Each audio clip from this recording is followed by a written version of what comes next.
பார்த்தீங்கன்னா நம்ம வீட்டில் கருவாட்டு குழம்பு செய்ய போகிறேன். ஸோ முட்டையை அவிச்சிட்டு நம்ம இது ஒரு கிரேவி பண்ணிடலாம். அதுக்கப்புறம் கருவாடை சுட தண்ணியில் போட்டு நல்லா ஃப்ரெஷ்ஷாக பண்ணி வச்சுருக்கேன். அதுக்கப்புறம் பார்த்தீங்கன்னா நம்ம கருவாட்டுக்கான இது புளி தண்ணி, அப்புறம் சால்ட்டு, மஞ்சள் தூள் போட்டு கலக்கி வச்சுருக்கேன்.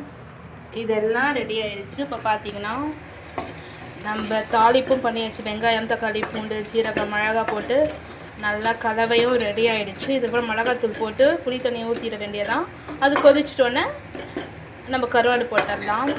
இதெல்லாம் ரெடி ஆகிட்டோன்னு உங்கள்கிட்ட காட்டுறேன். சாப்பாடுமே வடிச்சாச்சு. எங்கள் அம்மாவோட டிஷ்ஷு முட்டை கிரேவி.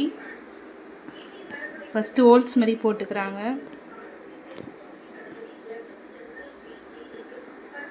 கை மசாலா இதெல்லாம் ஊற வச்சு ஒரு மாதிரி அரைப்பாங்க.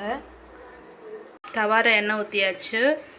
ஒரு பக்கம் கருவாட்டு குழம்பு நான் வச்ச குழம்பு கம்மான்னு வாசனை வருது. கடுகு போட்டாச்சு. கடுகு நல்லா வெடிஞ்சிட்டோன்னே அதுக்கப்புறம் கருவேப்பிலையும் நல்லா வெடிட்டு தோட்டத்துலேருந்து வாழை இலை பிச்சுட்டு வந்தோம். பார்த்திங்கன்னா அரைச்சி வச்ச மசாலா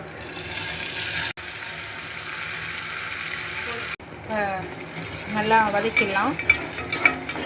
இது எங்கள் அம்மாவோட அவங்க செய்வாங்க ரெசிபி, நல்லாயிருக்கும்.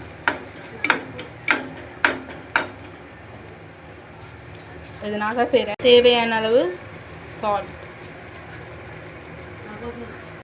போட்டு நல்லா கலக்கிக்கலாம்.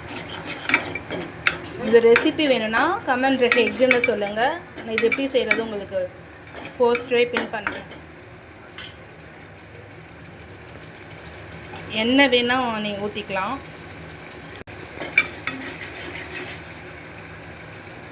முட்டை போட்டலாம். ஒரு 8 முட்டை எடுத்துருக்கேன் நான் இன்றைக்கி. 8 முட்டையும் அதில் போட்டுடலாம்.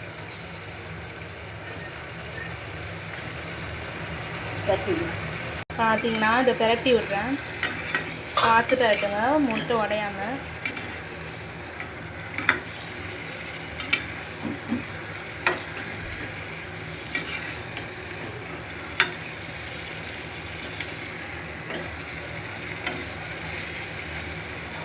இது நானே ஒரு கையில் ஃபோன் பிடிச்சிட்டு பண்ணுறதால கொஞ்சம் இதாகுது, அட்ஜஸ்ட் பண்ணிக்கோங்க.